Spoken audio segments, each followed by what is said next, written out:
안녕하세요. 오늘도 사연살롱을 찾아주셔서 감사합니다. 저는 다음 달이면 예쁜 아이의 엄마가 되는 여자입니다. 여러분은 TV를 자주 보시나요? 저는 그다지 TV를 챙겨보지 않는 편인데 우연히 TV 채널을 돌리다 고등학생 신분으로 아이를 낳고 부모가 된 어린 친구들의 이야기를 보게 된 적이 있어요. 그 친구들을 보고 있으니 안타까운 마음과 동시에 참, 누구와 다르게 대견하다는 생각을 하게 됐는데 제 주변에서 비슷한 케이스의 사람이 있었거든요. 하지만 제가 아는 사람은 철이 없어도 너무 없어 TV 속 아이들과는 많이 달랐는데요. 그때의 일들을 곱씹어보다 이렇게 사연까지 신청하게 되었어요. 저와 남편은 대학 동창이었어요. 하지만 그 이상 그 이하의 사이는 아니었어요. 남편이 군입대를 이유로 휴학을 한 후로는 남편을 보지 못했을 정도로 저희는 엄연히 말하면 친구 사이도 아니었어요. 하지만 사람 인연이란 게 참 웃긴 것이 우연히 외근을 나갔다가 거래처 직원으로 남편을 다시 만나게 되었고 처음엔 어색할 것 같았던 분위기는 점점 동창을 만났다는 반가움에 화기애애해졌죠. 시간이 흐르니 점점 저도 남편도 서로를 친구 이상으로 생각하게 되더라고요. 그저 반가운 감정이라고 생각했는데 남편을 만날 때면 설렜고 딱히 대학 시절 무언가 같이 한 기억은 없지만 같은 장소를 기억하고 또 같은 수업을 들었다는 공통분모가 저희를 어색할 틈 없이 자연스럽게 연인 사이로 만들어졌어요. 그렇게 2년 정도 연애를 했고 저와 남편은 29살이 되었는데요. 그때부터 많지는 않았지만 한두 명씩 결혼을 하는 친구가 생겼고 결혼한 친구가 행복한 모습을 보며 저도 은근 부러워 남편과 결혼을 생각하게 되었는데요. 이런 저의 마음을 알았는지 가끔 지나가는 말로 결혼에 대한 이야기를 하던 저에게 남편이 먼저 뜻밖의 고백을 해왔어요. 저기 있잖아. 나 사실 너한테 말 못한 게 있어. 어? 그게 뭔데? 그게 말이야. 사실은 내 동생이 좀 별나. 별나다고? 어떤 점이? 혹시 남들하고 뭐가 많이 달라? 아니, 그런 게 아니고. 뭔데 그래? 그만 뜸들이고 편하게 말해봐.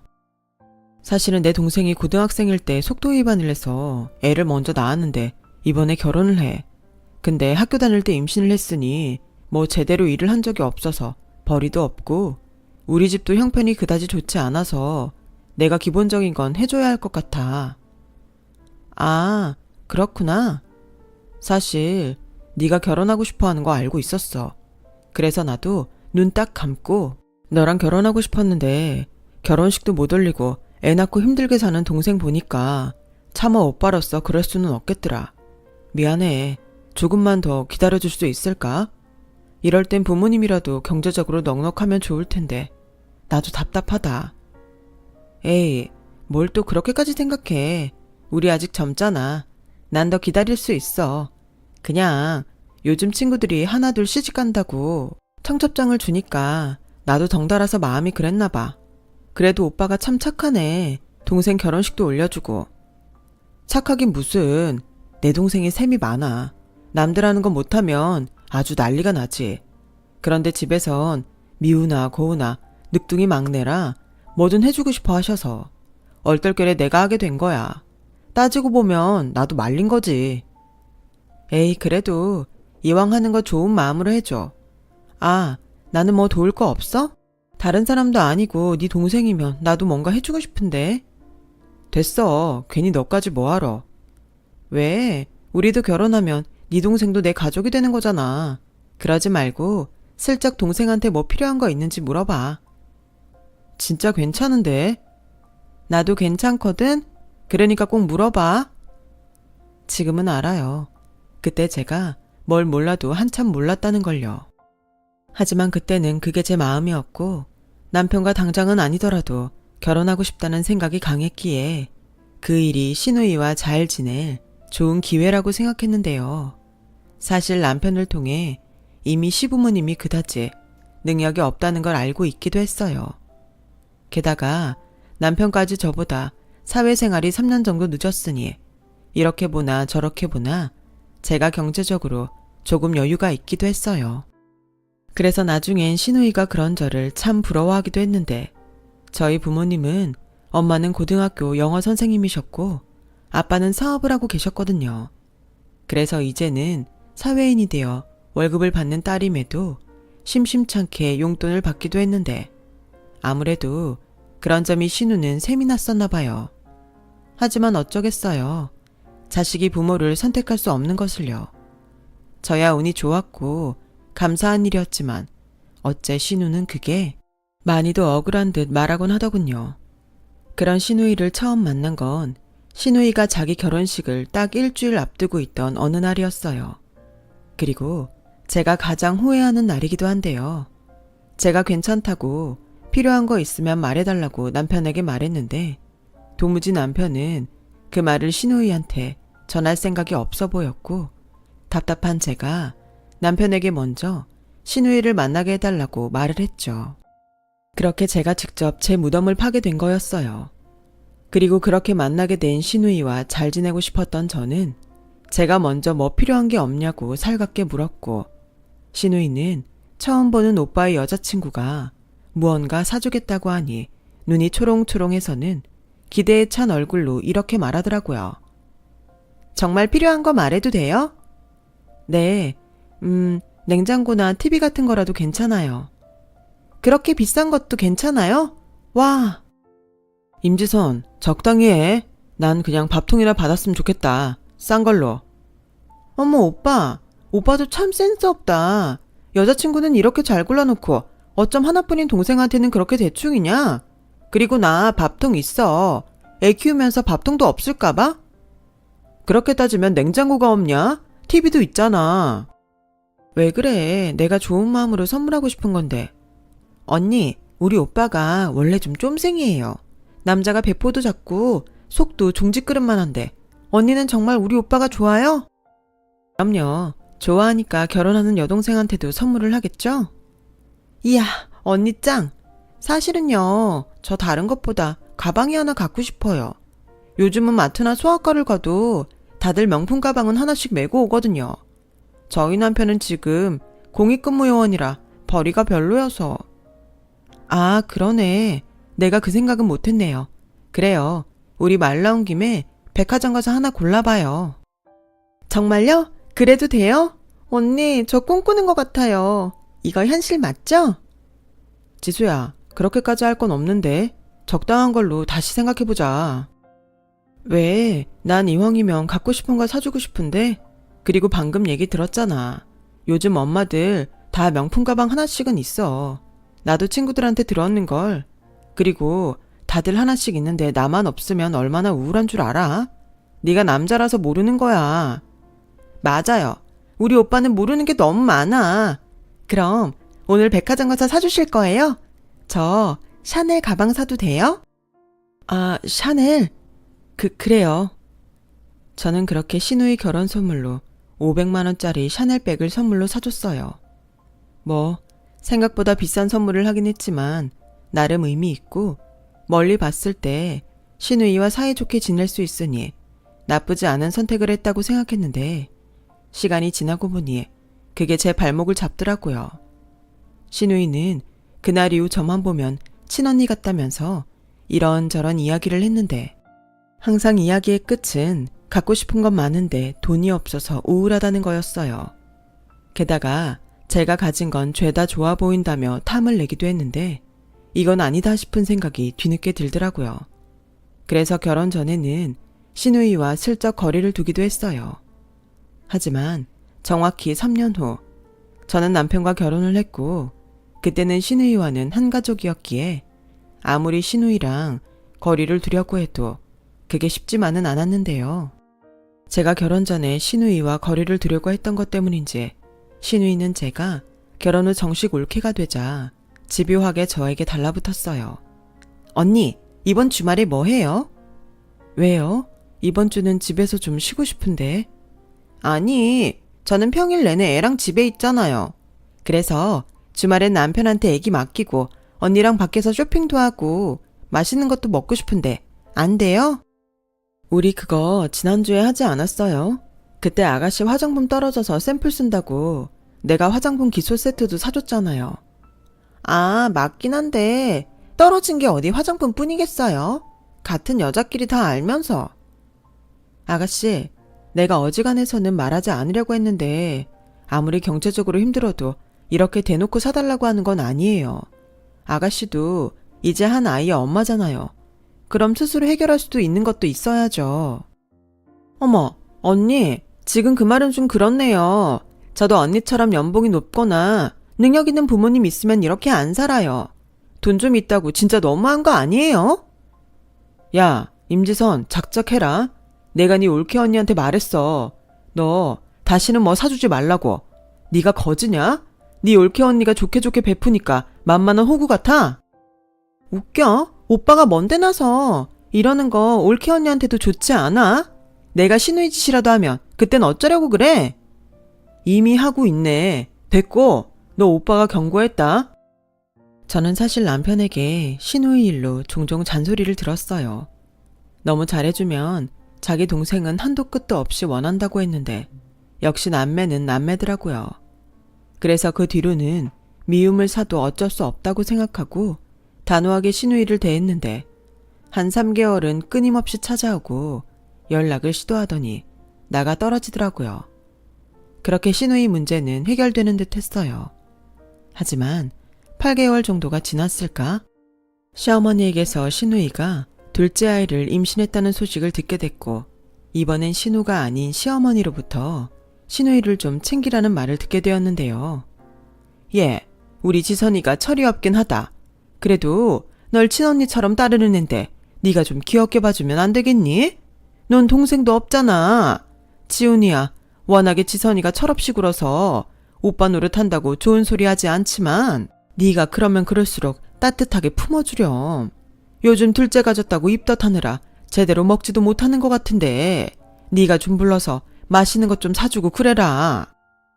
저는 시어머니의 말에 차마 그러고 싶지 않다는 말은 못했어요. 그리고 다른 일도 아니고 임신해서 힘들다고 하는데 그것도 모른 척할 수는 없었고요.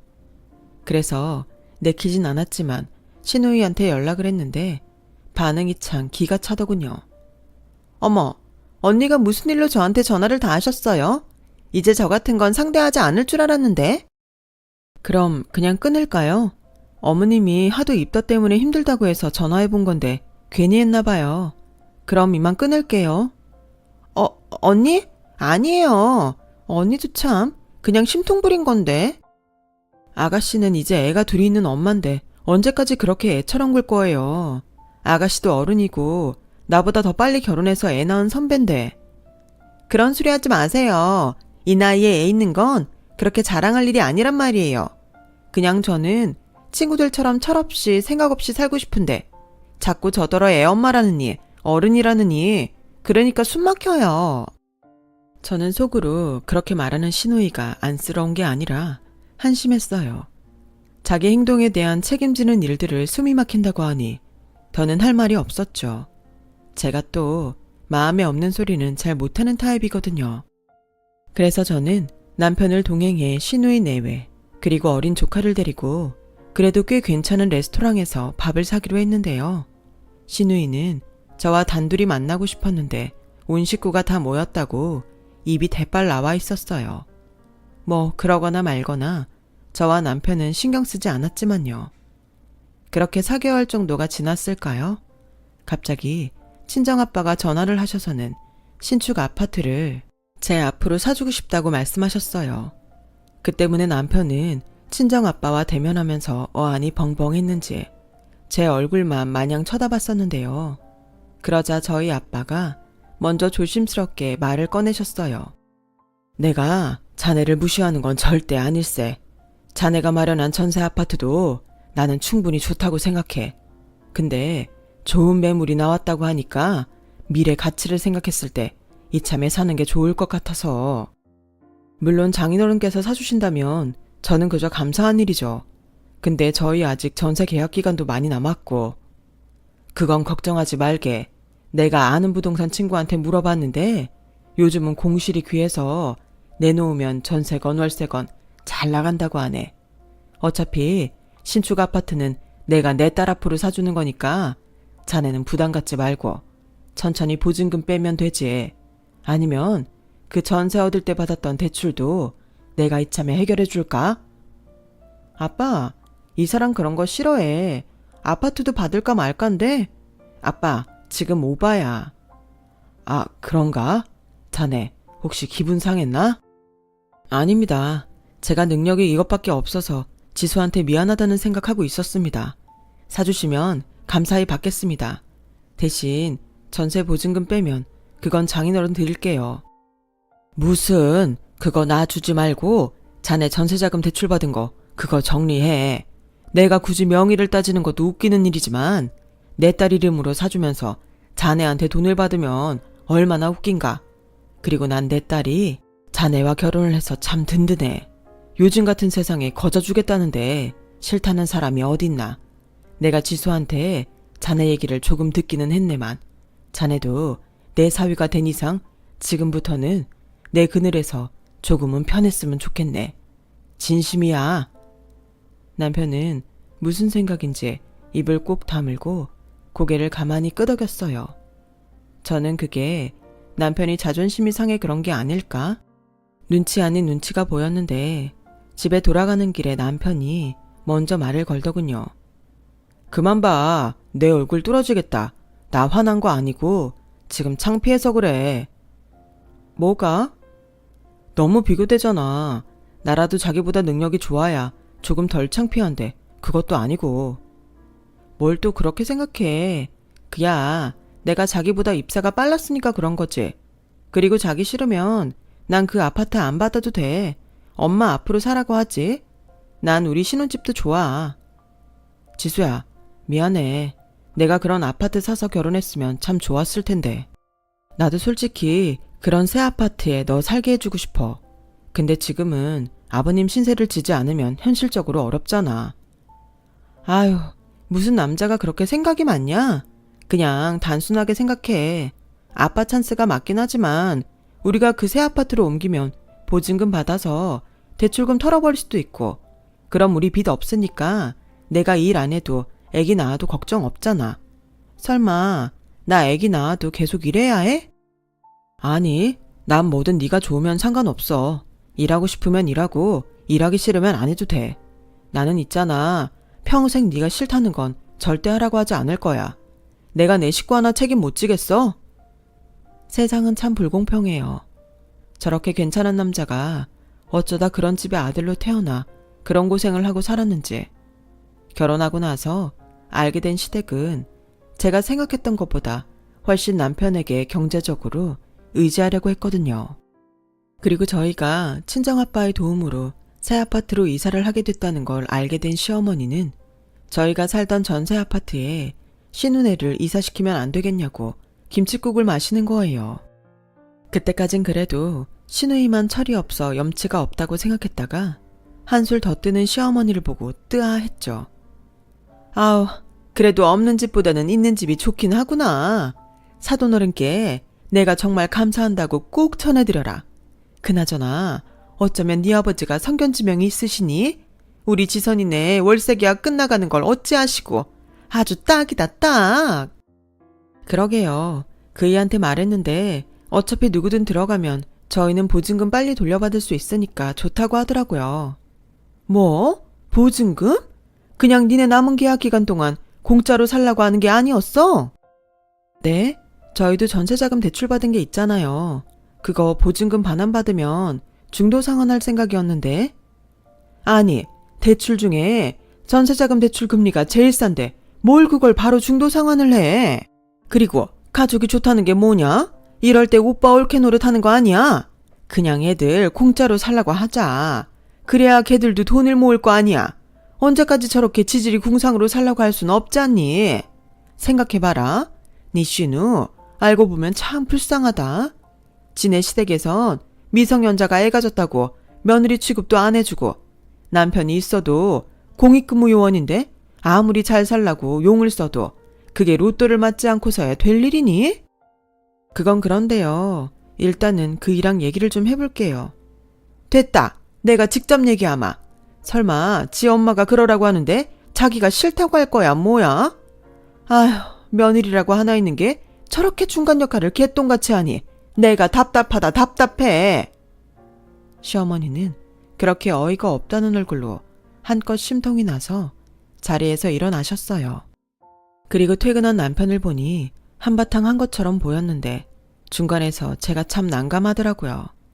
그래서 일부러 불필요한 말은 하지 않았는데 남편이 먼저 이렇게 말했어요. 오늘 퇴근길에 집주인한테 사정 말했어. 안 그래도 그 집 아들이 요즘 집값이 너무 올라서 신혼집을 못 구했는데 잘됐다면서 오히려 고맙다고 하더라. 그래? 그럼 아가씨네는? 엄마가 말했겠지. 내가 안 된다고 했거든. 그래? 어머니 기분 많이 상하셨겠네. 사실 나랑 얘기할 때부터 서운하신지 화 많이 나셨거든. 그래도 어쩔 수 없지. 나는 뭐 평생 동생 책임지느라 손해보고 살아? 전에는 나 혼자였지만 지금은 나도 식구가 있는데 그럴 순 없지. 아버지한테 말했어. 아버지는 잘했다고 하시더라. 남편은 말은 그렇게 했지만 얼굴색이 썩 좋아 보이진 않았어요. 저희 시아버지는 어쩔 수 없이 아들에게 손 벌릴 때는 많았지만 그걸 당연하게 생각하지 않고 부끄럽게 생각하셨는데요. 아마 남편이 신혼애에게 집을 양도하지 못한다고 말했을 때 민망해 하셨을 것이 분명했어요. 그리고 그런 아버지를 보며 남편은 마음이 좋지 않았겠죠. 그렇게 조금은 불편했지만 그 일은 일단락 되는 것처럼 보였어요. 그리고 3달 뒤 저희 부부는 신축 아파트로 이사를 하게 됐고 이사하랴 회사 일 처리하랴 정신이 없어서 집들이 할 생각은 하지도 못했는데 이사하고 첫 번째로 맞이한 주말이라 늘어지게 늦잠을 자고 있던 저희 부부에게 날벼락 같은 불청객이 찾아왔어요. 시어머니와 배가 산만한 시누이였죠. 아니, 지금 시간이 몇 시인데 너는 여태 퍼자냐? 오셨어요? 연락도 없이 무슨 일이세요? 아니, 내 아들 집에 내가 오는데 연락은 무슨? 그리고 이사를 했으면 네가 먼저 우리를 초대했어야 하는 거 아니니? 지금 니네 아버지 덕에 좋은 집에 이사 왔다고 이젠 우리가 우습게 보이냐? 엄마, 무슨 말을 그렇게 해. 그리고 다짜고짜 쳐들어와서 지금 이게 무슨 경우야? 세상에 초대 안 해준다고 쳐들어오는 사람이 어딨어. 얘 좀 봐. 너 내가 말 안 하려고 했는데 너 장가 가서 사람이 확 바뀐 거 알긴 아니? 왜? 돈 많은 처가 등에 업으니까 이제 우리는 짐보다 못한 존재야? 어머니, 진정하세요. 보시다시피 저희가 아직 정리가 안 돼서 오시라고 말을 못했어요. 요즘 저도 이도 정신이 없어서 야근하고 그랬거든요. 됐다. 마음이 없으니까 그런 거지. 무슨 회사 핑계를 대고 있어. 그나저나 신축이라고 하더니 깨끗하고 구조도 참 좋구나. 그러게, 나는 언제 이런 신축 아파트에 살아볼까? 진짜 부럽다. 그때였어요.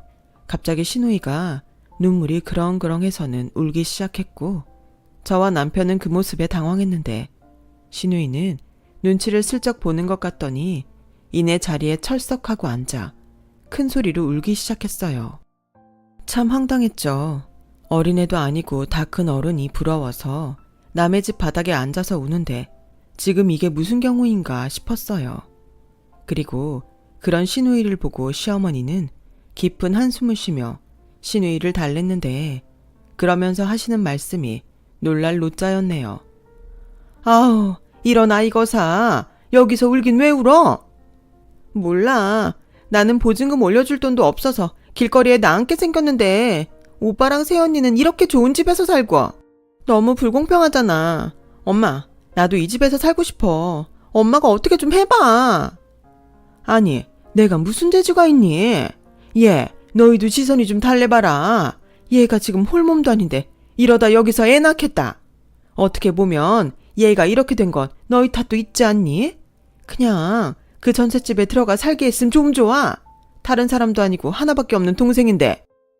엄마, 무슨 꿍꿍이인지는 모르겠지만 용건 없으시면 그만 가세요. 뭐야? 저봐, 오빠가 동생을 이렇게 개떡같이 생각하는데 올케 언니 보기에 내가 얼마나 우습겠어? 솔직히 결혼 전에 명품 백도 사주고 그렇게 잘해주더니 사람이 어떻게 이렇게 변해요? 아가씨, 그야 아가씨가 적당히 했어야죠.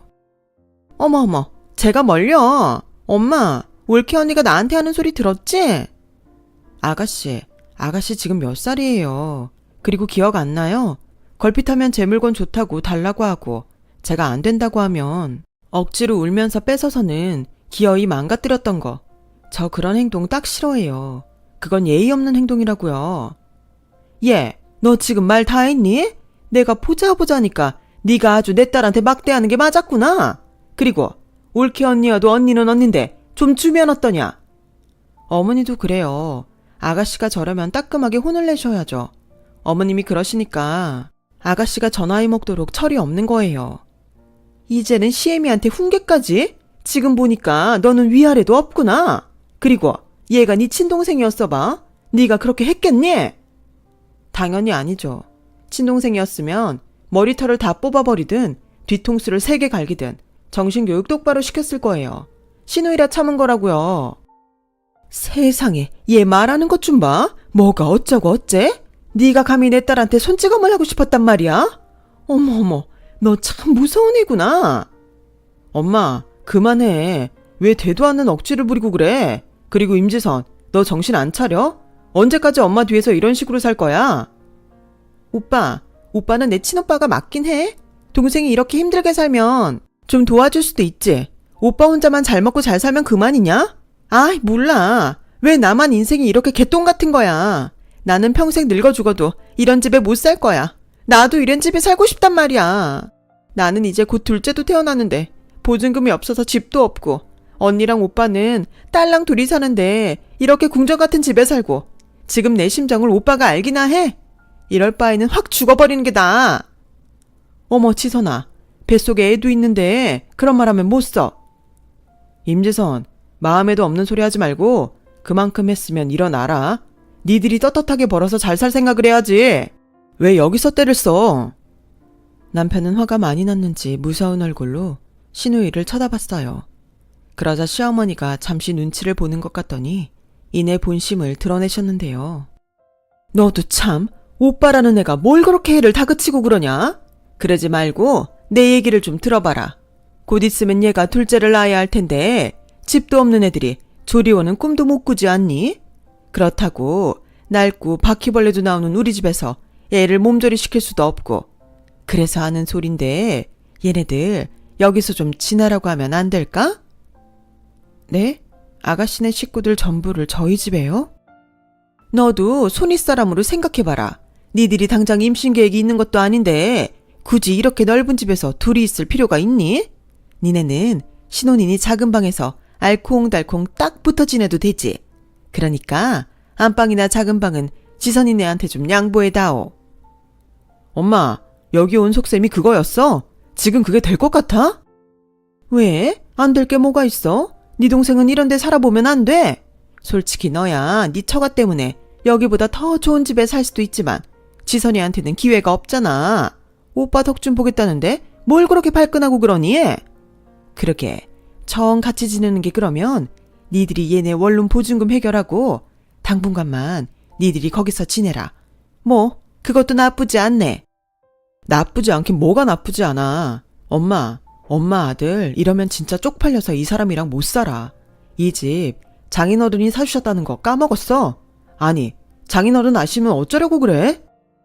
아니 그거야 뭐 새애기 네가 우리 지선이 안쓰러워서 그랬다고 하면 되지 않니? 다른 사람도 아니고 가족인데 그 정도는 해줄 수 있는 거잖아. 태어날 조카를 봐서라도 얘 네가 선심 좀 쓰면 안 되겠니? 저는 정말 이 말도 안 되는 말을 하면서 간절하게 저를 쳐다보는 시어머니와 시누이를 보고 오히려 한껏 열이 받았어요. 이젠 하다 집을 뺏으려 하는구나 하는 생각이 들었거든요. 그래서 말했죠. 아주 확실하게 제 의사를 명확하게 표현했어요. 네, 안 돼요. 같이 사는 것도 안 되고 이 집 주고 아가씨네 들어가 사는 것도 안 돼요. 아니, 너는 무슨 생각도 하지 않고 그렇게 바로 안 된다고만 하니? 여기 아파트 안에 초등학교도 있고 어린이집도 있어서 우리 손주들 살기엔 딱이라 그런 건데. 그러니까요. 그렇게 딱인데 제가 왜 그런 결정을 하겠어요? 저는 제 의사 분명히 말했으니까 이만 돌아가 주셨으면 좋겠어요. 저는 그렇게 말하고 더는 상대하기 싫어 안방으로 들어갔어요. 그러자 남편이 두 사람을 돌려보내려 제법 큰 소리를 내는 듯 방 밖이 소란스러웠는데 이내 쿵 하는 소리가 들리더니 아가씨의 말도 안 되는 우는 소리가 들렸어요. 그냥 나 좀 여기서 살게 해줘. 다른 사람도 아니고 임산부가 애원하는 건데 좀 들어주면 안 되냐? 내가 뭐 공짜로 이 집을 달래? 그냥 잠깐만 산다고. 나도 이런 집에 살아보고 싶단 말이야. 무슨 외삼촌이 매정하게 그러냐? 야, 너 임산부라서 내가 이만큼 참는 줄이나 알아. 너 내가 귀엽고 경찰에 신고했으면 좋겠어? 좋은 말 할 때 일어나서 엄마랑 가라. 이씨, 그럼 돈이라도 줘. 여기서 못 살게 할 거면 이사라도 가게 돈이라도 달란 말이야. 그래, 정리들이 그러면 얘네들 신축 빌라라도 가게 돈이라도 빌려줘라. 내가 그럴 돈이 어딨어. 엄마도 자꾸 이러면 나 부모고 뭐고 영 끊고 살 거야. 도대체 내가 무슨 봉이야? 이렇게 이용해 먹으려고 나 낳은 거야? 아니, 언제까지 나한테 이럴 건데? 나도 좀 살자, 응? 남편이 거의 울면서 하소연하듯 말했어요. 그러자 제가 울컥 눈물이 나왔는데 시어머니는 잠시 주춤하는 것 같더니 이내 그래, 너 혼자 잘 먹고 잘 살아라. 짐 같은 나랑 네 동생은 네 소원대로 네 인생에서 지금 꺼져주마. 됐냐? 이 낳아주는 애도 모르는 망할 놈. 부잣집 사위 돼서 좋겠다. 좋아. 장인어른이 그러시더라고. 그동안 힘들었으니까 당신 그늘에서 좀 쉬라고. 나 진짜 그러고 싶다. 그러니까 이젠 아들 없다고 생각하고 살아요. 오빠, 정말 1억이야? 진짜 못돼 처먹었다. 그러다 오빠 이혼이라도 당하면 그땐 우리 얼굴 어떻게 보려고 그래? 그럴 일 없지만 설령 그럴 일이 생겨도 절대 집에는 가지 않을 거니까 염려 마. 그동안 바보처럼 호구짓 했으면 됐지. 그 짓을 또 할 것 같아? 내가 변한 게 아니고 질린 거야. 할 말 다 했으면 얼른 둘 다 나가. 나 정말 저 사람 보기 쪽팔리니까. 그렇게 소란스럽게도 남편은 시어머니와 시누이를 쫓아냈어요. 그리고 민망한지 안방에는 들어오지도 못했는데 제가 빼꼼히 문을 열고 보니까 남편이 소파에서 고개를 푹 숙이고 울고 있더라고요. 저는 조용히 다시 문을 닫았어요. 그리고 남편이 진정될 때까지 마치 잠들어서 못 봤다는 듯 침대에서 기다렸는데요. 그러면서 다짐을 하나 했어요. 착하고 불쌍한 내 남편을 위해 저는 한없이 좋은 와이프가 돼야겠다고요. 그렇게 한바탕 소동으로 저희 부부는 시댁에 발을 딱 끊고 살았어요. 가끔 시아버지에겐 안부 전화를 하긴 했지만 분명 전후 사정을 다 아실 텐데도 시아버님은 다 괜찮다며 신경 쓸 것 없다고만 말씀하셨죠. 그래서 저는 가끔 시아버지에겐 용돈을 붙여드리며 며느리 노릇이라면 노릇을 아주 작게나마 하고 지냈어요. 그리고 그리 썩 모양새는 좋지 않았지만 시어머니와 시누이를 안 보고 사니 그것처럼 좋은 것이 없었는데요. 그렇게 2년 정도 평화롭게 살았는데 뜻밖의 사건이 터지고 말았어요. 그동안 별다른 왕래도 없이 지내던 시누이의 남편이죠. 그러니까 매제로부터 도와달라는 연락이었는데요. 시누이한테 들었는지 저희 집까지 찾아왔었죠. 형님, 제발 저희 좀 도와주세요. 제가 도움 청할 곳이 이젠 정말 없어서 하다 여기까지 왔습니다. 제부, 미안한데 난 지선이 일에는 이젠 더 이상 관심이 없어. 저희 형님이 외면하면 정말 가족은 물론이고 장인 장모님까지 길바닥에 나앉아요. 그게 도대체 무슨 말이에요? 시부모님도 길바닥에 나앉는다니. 그게요, 사실은 저희 아내가 둘째 낳기 전에 그런 일을 겪고 자기도 새집 아니면 안 산다고 하도 그래서 장인어른이 집담보로 대출을 받아주셨어요. 빌라도 신축은 꽤 비싸더라고요. 그래서 신축인데 전세가 있다고 해서 장인어른 도움을 받았는데 그게 실은 사기였더라고요. 네? 사기요? 깡통 전세라고 들어보셨어요? 알고 보니까 집값도 저희 전세 보증금보다 더 비쌌는데 아내가 집이 좋다며 눈이 돌아서 자세히 알아보지 않았던 것 같아요. 저는 장모님도 문제가 없다고 하셔서 믿었는데 집주인이 악의적으로 파산 신청을 해서 집이 경매에 넘어가게 생겼어요. 저희 어쩌면 한 푼도 못 건질 것 같아요. 그 집 주인이 세금 체납이 많아서 공매에 넘어간다는 말도 있거든요. 그래서 지금은 어쩌고 있는데 어쩔 수 없이 당장은 애들이랑 처가에 들어가 살고 있는데 지선이가 맨날 울어요. 저도 뭐 당장은 능력이 없으니까 어쩔 도리가 없고 장인어른도 대출금 갚는 게 힘든지 요즘 대리운전도 나가시고요. 형님, 딱 한 번만요. 딱 한 번만 도와주세요. 매제는 그렇게 무릎까지 꿇고 사정사정을 했어요. 하지만 남편은 그런 매제에게도 끝까지 흔들리지 않았고 그만 매제를 돌려보냈는데요. 저는 다른 사람은 몰라도 시아버님은 걱정이 되었던지라 시아버님에게 남편 몰래 연락을 드렸어요. 며느라, 무슨 일이냐? 아버님, 저 제부한테 들었어요. 아버님 괜찮으세요? 그놈이 똥줄이 타긴 탔나 보구나. 거기까지 간 걸 보니. 그래도 너는 모른 척하고 있어라. 나는 괜찮다. 아버님, 다른 사람은 몰라도 아버님 빚은 제가 좀 도와드릴게요. 연세도 많으신데 대리운전까지 하신다니 그러다 아프시기라도 하시면 어떡해요. 괜찮다. 지훈이가 종종 그런 말을 했어. 지선이가 저렇게 된 거는 부모인 우리 탓이 더 크다고. 어쩌겠냐. 네 시애미도 네 슈누이도 다 내가 책임져야 하는 식솔인걸. 그냥 너도 이제 나한테도 전화하지 말고 그냥 너희라도 잘 살아. 나는 정말 그거면 됐다. 시아버님은 그렇게 전화를 먼저 끊으셨어요. 그리고 제가 아무리 전화를 걸어도 받지 않으셨는데 한 번은 시어머니로부터 전화가 계속 걸려왔고 저는 회사에서도 일하는데 방해가 될 지경이라 딱 한 번만 받겠다고 생각하고 전화를 받았는데요. 정말 상상하고 싶지 않은 일이 벌어지고 말았어요. 야, 네 시아버지가 어젯밤에 대리운전을 나갔다가 어떤 술 취한 미친놈을 만나서 병원에 실려갔다. 그런데 너랑 지훈이는 전화도 안 받고 정말 이럴 거니? 저는 깜짝 놀라 시아버님이 있다는 병원으로 뛰어갔는데 뒤늦게 제 연락을 받은 남편도 많이 놀랐는지 얼빠진 얼굴로 병원에 도착했어요. 그리고 그 사람에게 얼마나 당하셨는지 시아버님의 몰골이 말이 아니었는데 병실에 있던 시누이가 팔짱을 끼고 앉아서는 저희 부부를 향해 노려보며 이렇게 말하더군요. 아니, 영 끊고 살겠다던 사람들이 여긴 왜 왔지? 우리 그이가 가서 한 번만 도와달라고 해도 꼼짝도 하지 않더니? 시비 걸지 마라. 너 상대할 생각 없으니까. 그래? 그럼 여기 오지 말고 돌아가. 아빠는 우리가 알아서 돌볼 테니까. 야, 너는 양심도 없냐? 아버지 저렇게 만든 사람이 누구라고 생각해? 왜? 나라고 말하고 싶어? 아빠 저렇게 만든 사람은 내가 아니라 오빠야. 오빠가 그때 순순하게 그 집에서 살게 해줬음.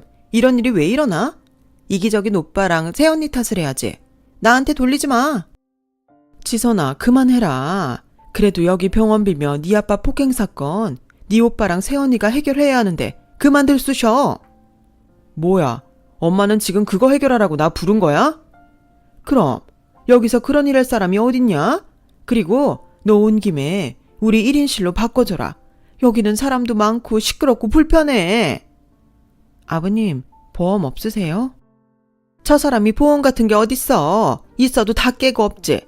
그래도 네 아버지가 그 술 취한 놈 때리지 않고 그저 맞기만 해서 얼마나 다행이냐. 여기 병원 사람들한테 들어보니 합의금 꽤 쏠쏠하게 때릴 수 있대. 엄마는 왜 그걸 여기서 말해. 그리고 분명히 약속했다. 그 돈 절반은 나한테 주기로. 아가씨, 지금 그게 자식 입에서 나올 소리예요? 그리고 어머니, 정말 해도 너무하시네요. 지금 아버님 걱정을 해야지. 때리지 않고 맞기만 해서 다행이라고요? 아버님은 어머니 남편이시잖아요. 그래, 내 남편이 맞아서 번 돈 내 마음대로 쓰겠다는데 뭐가 나쁘냐? 됐고, 너희는 가서 빨리 1인실로 바꿔달라고 하라니까. 그리고 니네들 나한테 카드 한 장씩 주고 가렴. 병원에 있어도 돈 쓸 일이 너무 많아. 그런데 어쩌냐? 우리가 무슨 돈이 있어. 그러니 니들이 그래도 자식이면 그 정도는 해줄 수 있지? 집을 달라는 것도 아닌데. 엄마, 진짜 됐다. 가자. 아버지 죄송해요. 남편은 잔뜩 화가 났는지 거칠게 제 손을 잡고 병실을 나갔어요. 그러자 뒤늦게 시어머니와 시누이가 뛰어오며 저희를 붙잡으려고 했지만 저희는 그대로 병원 주차장까지 뛰어가 차에 타버렸어요. 그러자 언제 달려왔는지 차를 두드리며 미안하다고 손까지 싹싹 비벼대며 잘못했다고 사정을 하는데 남편은 이미 그들을 용서할 마음이 없어 보였어요.